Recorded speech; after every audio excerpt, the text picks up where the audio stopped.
समय में और जो हमें बलिदान जो दे रहे हैं, वही बलिदान को आने वाली पीढ़ी समझेगी। लेकिन आप हम सब ने उनके बलिदानों को क्या किया, जैसा कि आज हम अभी हमारे भारतीय जी आपके बीच में बता रहे हैं कि हम खंड खंड में बटे हुए हैं। महाराजा शंकर साय रघुनाथ साय जी ने कभी ऐसा नहीं सोचा था कि हमारे बलिदान का परिणाम ये होगा कि आने वाली पीढ़ी अपने आप को अलग अलग खंड खंड में बटा रहेगा, बल्कि उन्होंने सोचा कि हमारे बलिदान से आने वाली पीढ़ी में चेतना जागेगी और वो संगठित होंगे और संगठित होकर के अपने हक अधिकार और जल जंगल जमीन जिसके लिए हम प्राण त्याग रहे हैं, प्राण दे रहे हैं, प्राण न्यौछावर कर रहे हैं, उसके प्रति सजग रहेगा। लेकिन आज हमारे लोग अलग अलग खंड खंड में बट करके और अलग अलग राजनीतिक षड्यंत्रों का शिकार हो रहे हैं, जिसके कारण बड़े बड़े फैक्ट्रियां, बड़े बड़े डैम, बड़े बड़े अभयारण्य बना करके हमारे लोगों को विस्थापन करके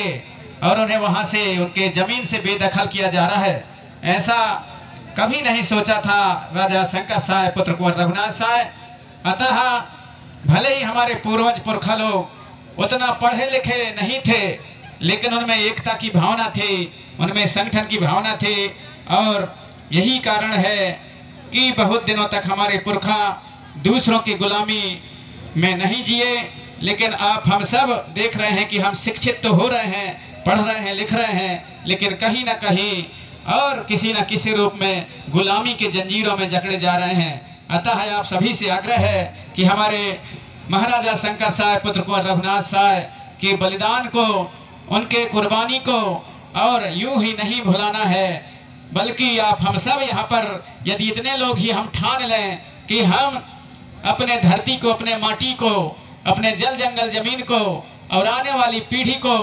मुक्ति दिलाना है, उसके लिए यदि यहाँ पर जितने लोग भी आए हैं यदि इतने ही दृढ़ संकल्पित हो जाएंगे तो निश्चित है कि पुनः हमारा जो राजा शंकर साय, रघुनाथ साय और हमारे महापुरुषों ने जो त्याग दिया है, त्याग किया है, बलिदानी दी है, चाहे बिरसा मुंडा जी हों, तांड्या भील हों, कानू सिद्धू हों, बाबूराव सैडमाके हों, वीरनाथ सिंह जी सोना खान हों, महारानी दुर्गावती हों या महारानी कमलावती हों, उनके त्याग और तपस्या और के त्याग कुर्बानी को और तभी हम सफल मानेंगे। आप हम जब संगठित होकर के अपने हक अधिकार और आने वाली पीढ़ी के लिए कुछ न कुछ करके जाएंगे। इसलिए आप सभी यहाँ से एक संकल्पित होकर के जाएंगे तो हमारे राजा शंकर साय पुत्र कुंवर रघुनाथ साय दोनों को राजद्रोह का आरोप लगा करके और उन्हें कितने बड़े सजा दी गई।